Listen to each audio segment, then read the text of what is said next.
आज ये हालात ने हमें दीमक की तरह से गला रखा है। मेरे अजीजों, सबसे पहले मैं उन लोगों की खबर लेना चाहता हूं जो उलमा को चलाना चाहते हैं, जो बड़े बड़े नेता हो कि पैसे वाले हो, जो कुछ भी हो, आप तुम्हारा माल तुम्हें मुबारक। मौला अली करमल्लाहु वजहुल करीम ने फरमाया था, अल्लाह तबारक व तआला की इस तकसीम पर हम राजी हैं कि अल्लाह ने हमें इल्म दिया है, जाहिलों को माल दिया।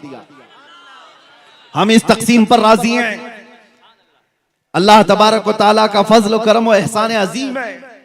लेकिन मालदारों से, कमेटी वालों से, जिम्मेदारों से, मैं हर जगह के इलाके वालों से, जाहिर सी बात है हमारी बात फैलती है, सबसे कहता हूं, होश के नाखून लो। आपको जिम्मेदार उलमा की गर्दन पर बैठने के लिए नहीं बनाया गया।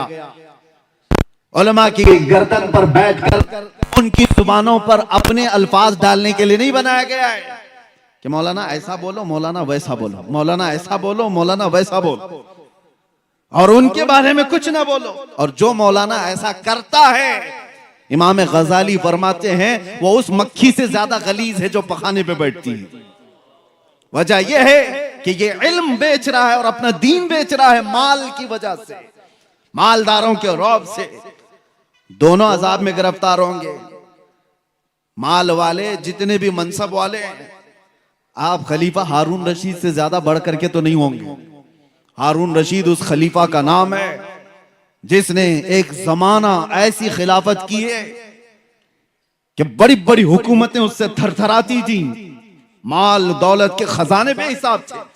अपने बेटों को, अमीन और मामून दो बेटे थे, जिस उस्ताद के पास पढ़ने के लिए रखा था वक्त का बादशाह इमाम खलील कूफी, वो पढ़ाते थे बच्चों को, बादशाह के बेटे को पढ़ाकर चले जाते थे।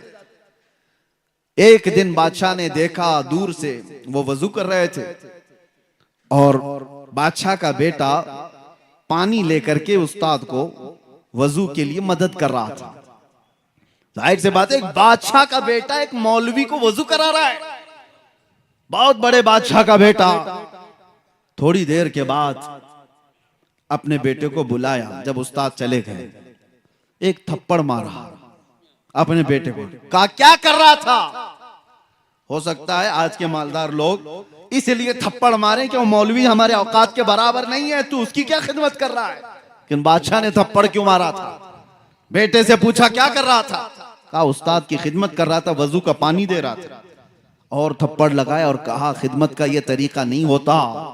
एक भाई पानी डाल रहा होता और दूसरा भाई पांव धो रहा होता,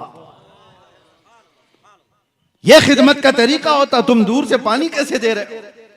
उन बादशाहों ने भी अपने बेटों को यह सिखाया था कि उलमा की जूतियों के पास बैठो, यही अदब है, ना ये कि उन पर अपनी मर्जी चलाओ। दीन का निजाम यहीं से तो बिगड़ रहा है।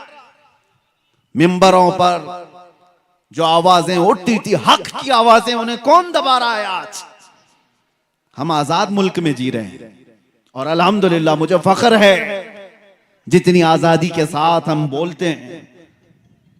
हक बात का ऐलान करने में जब कोई पाबंदी नहीं है, तो ये कौन लोग हैं जो माल वाले, पैसे वाले, जो उलमा को अपनी मर्जी के मुताबिक बुलवाना चाहते हैं?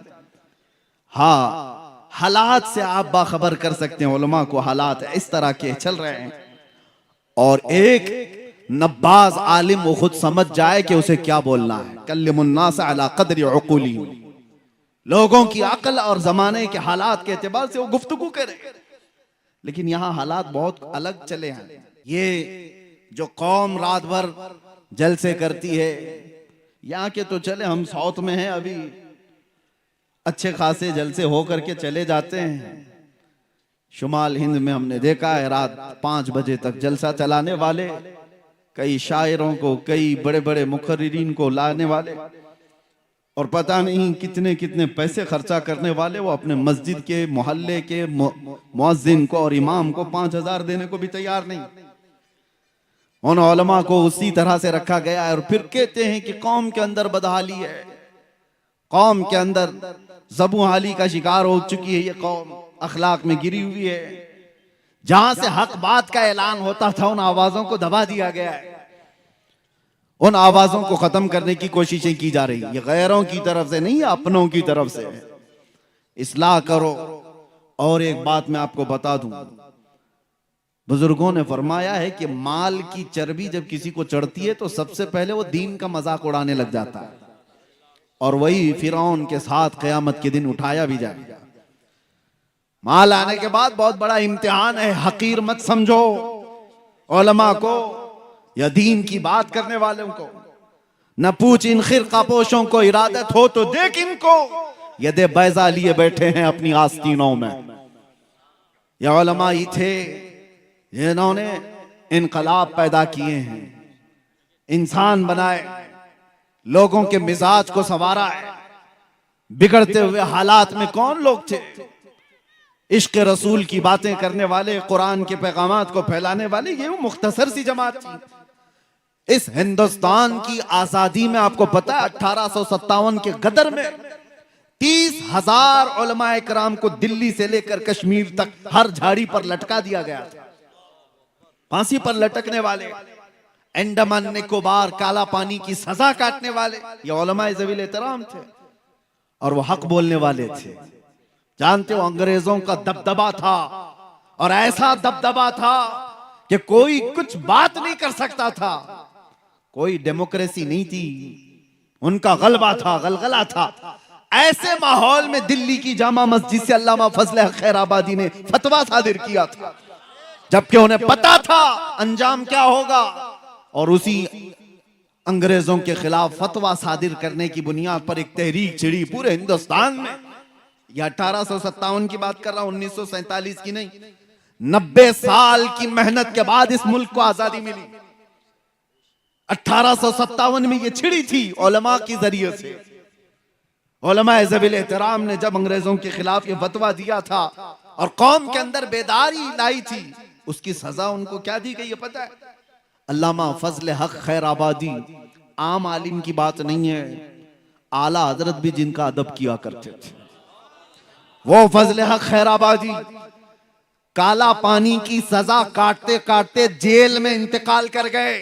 आज भी उनका मजार अंडमान निकोबार में है।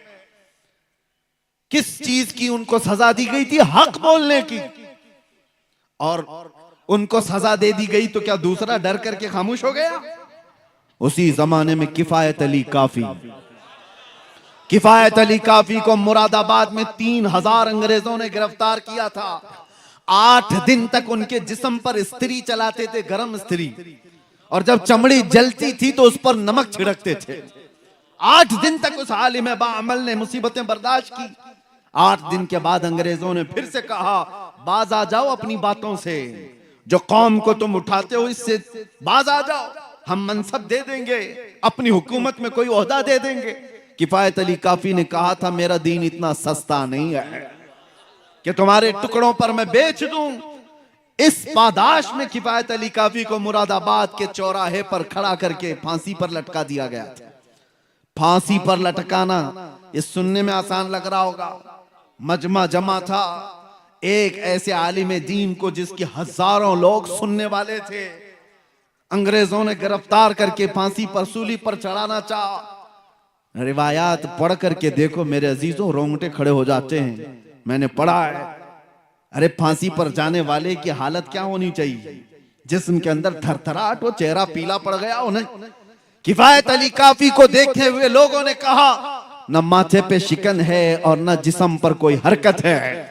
मुस्कुराता हुआ वो फंदे की तरफ जा रहा है, इसलिए कि उसे पता है कसूर कुछ नहीं है, मेरा कसूर कुछ नहीं है।